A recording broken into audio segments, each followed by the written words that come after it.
After the Iranian strike on the American tanker, an immediate order was issued to deploy the USS Theodore Roosevelt aircraft carrier to sea.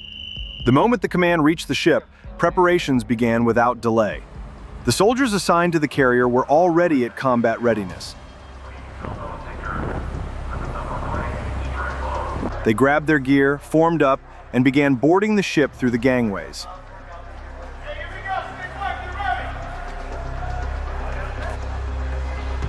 These troops would later be distributed across the escort cruisers that would accompany oil tankers through the Strait of Hormuz, protecting them from Iranian missile attacks.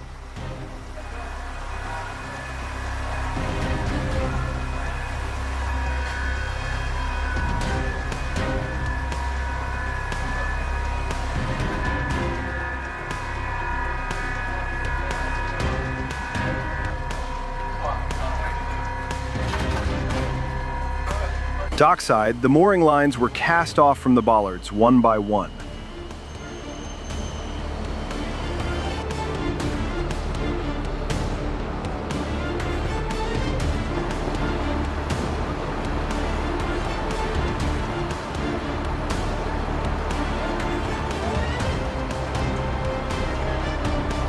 The large cargo ramp on the side of the hull began lifting and locking into its closed position. On the lower decks, soldiers sorted and distributed supplies, ammunition, rations, equipment, moving crates to their designated storage compartments.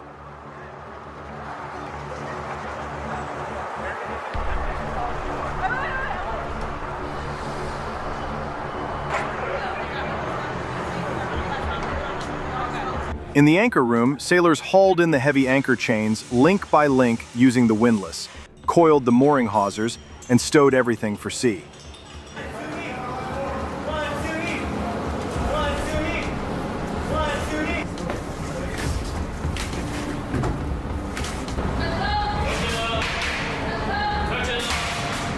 The chief petty officer in charge of the anchor detail reported to the bridge that the forward section was secured and the ship was ready to move. The bridge relayed the order to the harbor tugboats. The carrier was cleared to depart. The tugs pushed and pulled the massive hull away from the pier and guided it through the harbor channel.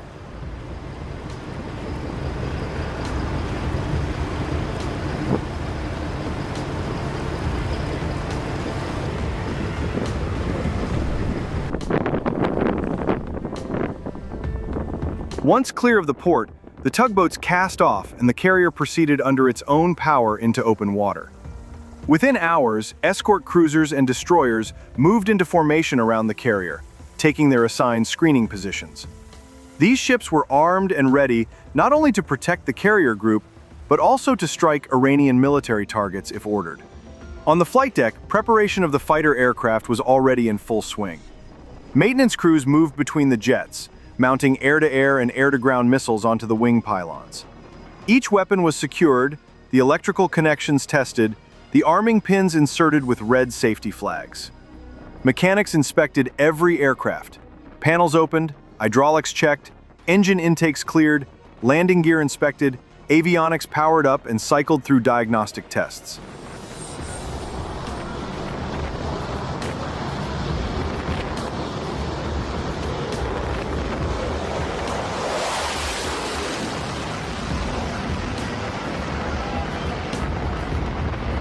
On the runway section of the flight deck, F-35 Lightning II fighters were being put through pre-flight testing.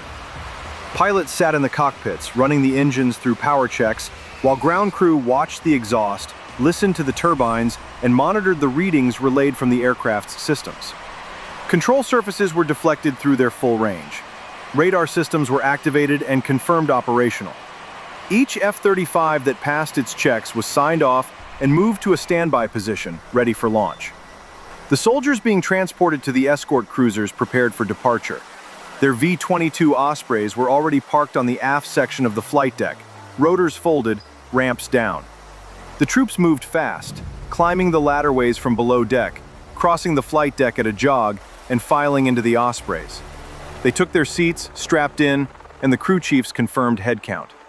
The rotors unfolded, engines started, and the Ospreys lifted off one after another, heading toward the cruisers where the soldiers would take up their escort duties, protecting the oil tanker convoys through the strait. On the forward catapults, fighter pilots were strapping in and running through their final checklists. The catapult crew hooked each aircraft to the shuttle. The jet blast deflectors rose behind the engines, and the pilots pushed to full military power. One by one, the catapults fired, and the fighters shot off the bow of the carrier. FA-18 Super Hornets and F-35s climbing steeply and banking toward their assigned headings. Each aircraft cleared the deck, and the next one was already rolling into position. The launches continued in a steady rhythm.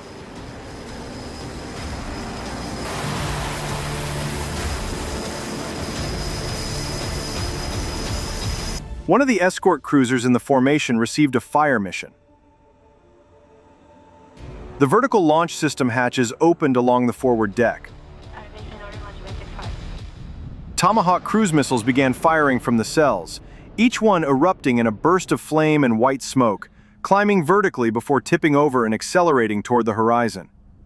The missiles were targeted at Iranian military installations. One after another, they left the ship, each one on a different flight path to a different target.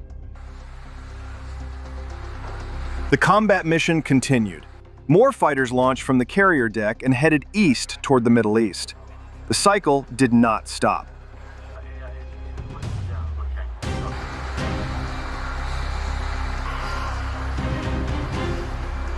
One aircraft launched, the next taxied into place, catapult reset, launch again.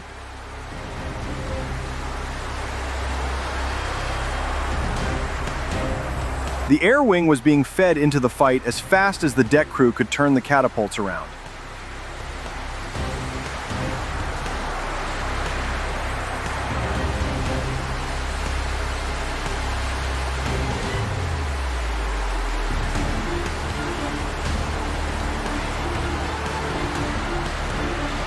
Upon reaching Iranian airspace, an FA-18 Super Hornet crossed the border and entered enemy territory. Iranian air defenses in the area had already been degraded by earlier strikes. The pilot identified ground targets through the targeting pod. Iranian military vehicles, equipment, and positions visible on the display screen in the cockpit. The pilot selected a target, locked on, and released a guided munition. The bomb fell, guided itself to the coordinates, and detonated on the target. The pilot banked, acquired the next target, and struck again. Methodical, precise. One target after another. The fighter worked through its assigned target list, expending its ordnance on Iranian military assets on the ground, then turned back toward the carrier to rearm and refuel for the next sortie.